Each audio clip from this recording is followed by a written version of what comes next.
नमस्ते दोस्तों। चलिए शुरू करते हैं आज एक बहुत ही बढ़िया कहानी।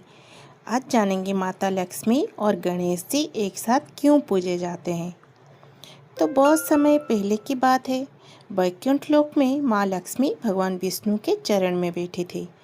चारों ओर सुवर्ण महल की चमक थी, किंतु लक्ष्मी जी के मन में एक प्रश्न बार बार उठ रहा था। वह बोली, प्रभु, मैं सृष्टि में सबको धन, वैभव और समृद्धि देती हूँ, परंतु मैंने देखा है कि जिन लोगों के पास धन तो बहुत होता है, परंतु वे बुद्धिहीन और स्वार्थी बन जाते हैं। धन का सदुपयोग करने के बजाय वे अहंकार में डूब जाते हैं। ऐसा क्यों होता है प्रभु? भगवान विष्णु शांत स्वर में बोले, देवी, धन तभी शुभ होता है जब उसके साथ बुद्धि और विवेक भी हो। केवल धन मिलने से मनुष्य का कल्याण नहीं होता है, इसलिए धन के साथ बुद्धि का होना आवश्यक है।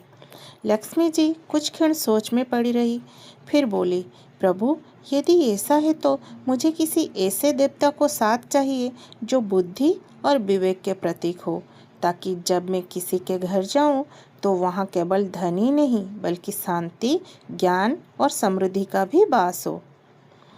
भगवान विष्णु मुस्कुराए और बोले, देवी, संसार में ऐसा एक ही देवता है, भगवान गणेश।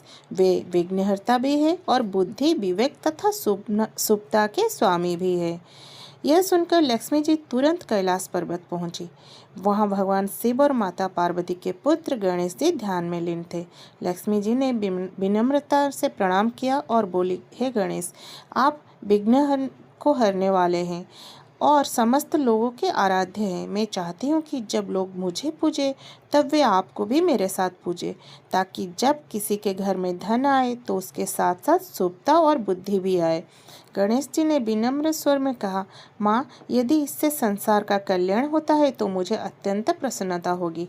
जहाँ आप रहेंगी वहाँ मैं भी रहूँगा, ताकि कोई भी कार्य धन से तो संपन्न हो पर बुद्धिहीनता से नष्ट न हो जाए। यह सुनकर लक्ष्मी जी प्रसन्न होकर बोली, आज से मैं यह वचन देती हूँ, जहाँ मेरी पूजा होगी वहाँ गणेश जी की पूजा अनिवार्य होगी, क्योंकि धन बिना बुद्धि के विनाश का कारण बनता है और बुद्धि बिना धन के अधूरी रहती है। उस दिन से आज तक हर शुभ कार्य, विवाह, गृह प्रवेश या दीपावली के पावन अवसर पर श्री गणेश और माँ लक्ष्मी की संयुक्त पूजा की परंपरा चली आ रही है। तो कैसी लगी आप सबको ये कहानी? ज़रूर बताइएगा। नमस्ते।